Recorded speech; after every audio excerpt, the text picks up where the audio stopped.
नमस्कार दोस्तों, 24 दिसंबर साल 1971 साउथ अमेरिका में लांसा एयरलाइंस की फ्लाइट 508 पेरू देश की राजधानी लीमा से उड़ान भरती है। इस हवाई जहाज में बैठे हैं कुल 86 पैसेंजर्स और ये जा रहा है अमेज़न रेन फॉरेस्ट के ऊपर से पेरू के पुकल्पा शहर की ओर।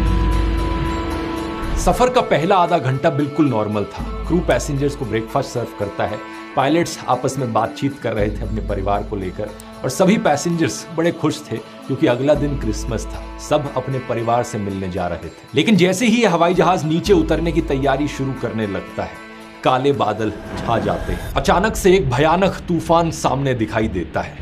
पायलट्स फैसला करते हैं कि इस तूफान से बचने की कोशिश नहीं करेंगे, सीधा प्लेन इसके अंदर घुसा देते हैं। कुछ ही मिनटों के अंदर चारों तरफ अंधेरा छा जाता है, बिजली कड़कने लगती है। ये प्लेन टर्बुलेंस की वजह से बहुत हिलने लगता है, बहुत ज्यादा हिलने लगता है। टर्बुलेंस इतनी ज्यादा हो जाती है कि पैसेंजर्स का सामान जो ओवरहेड कंपार्टमेंट में रखा था वो बाहर निकलकर उनके ऊपर गिरने लगता है। सभी पैसेंजर्स में अब दहशत फैल जाती है। लगभग 20 मिनट तक, इमेजिन करो दोस्तों, अगले 20 मिनट तक ऐसा ही चलते रहता है और फिर अचानक से 21,000 फीट की ऊंचाई पर इस प्लेन पर बिजली गिर जाती है।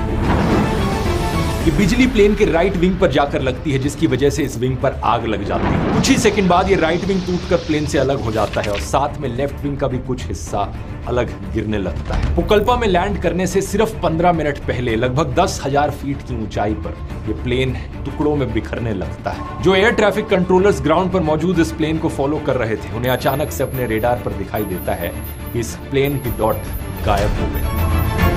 ऐसा होता देख कुछ लोगों ने उम्मीद करी कि शायद इस प्लेन ने इमरजेंसी लैंडिंग कर ली होगी, लेकिन जल्द ही ये बात क्लियर हो जाती है कि ये प्लेन पूरी तरीके से क्रैश कर चुका था।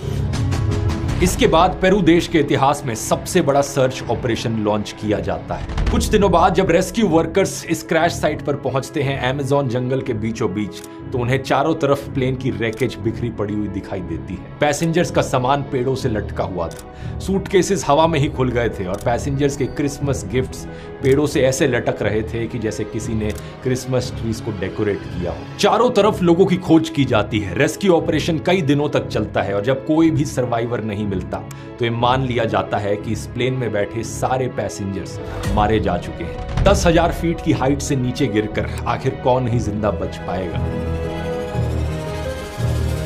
लेकिन यह बात सच नहीं थी। पूरी दुनिया इससे अभी भी अनजान थी, लेकिन एक पैसेंजर अभी भी जिंदा बची थी। किसी भी इंसानी बस्ती से मीलों दूर अमेज़न के घने जंगल के बीचों बीच एक 17 साल की लड़की अभी भी जिंदा थी, जूलियाने कोपेक। ये एक बहुत कमाल का चमत्कार था, लेकिन अब दिक्कत ये थी कि ये अकेली जख्मी हालत में अमेज़न जंगल की जमीन पर गिरी पड़ी थी।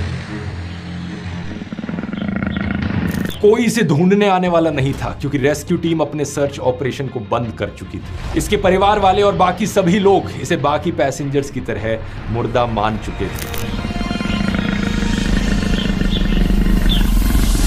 जूलियाने असल में अपनी मां मारिया के साथ इस फ्लाइट में बैठी थी। ये दोनों अमेज़न जंगल के बायोलॉजिकल रिसर्च स्टेशन पेंगुआना पहुंचना चाहते थे। इसे जूलियाने के ही दोनों पेरेंट्स ने एस्टेब्लिश किया था क्योंकि इसके दोनों पेरेंट्स जूलॉजिस्ट थे। प्लान ये था कि यहाँ पर पूरा परिवार साथ में मिलकर क्रिसमस मनाएगा। वैसे तो ओरिजिनल प्लान इन्होंने कुछ दिन पहले ही घर जाने का बनाया था।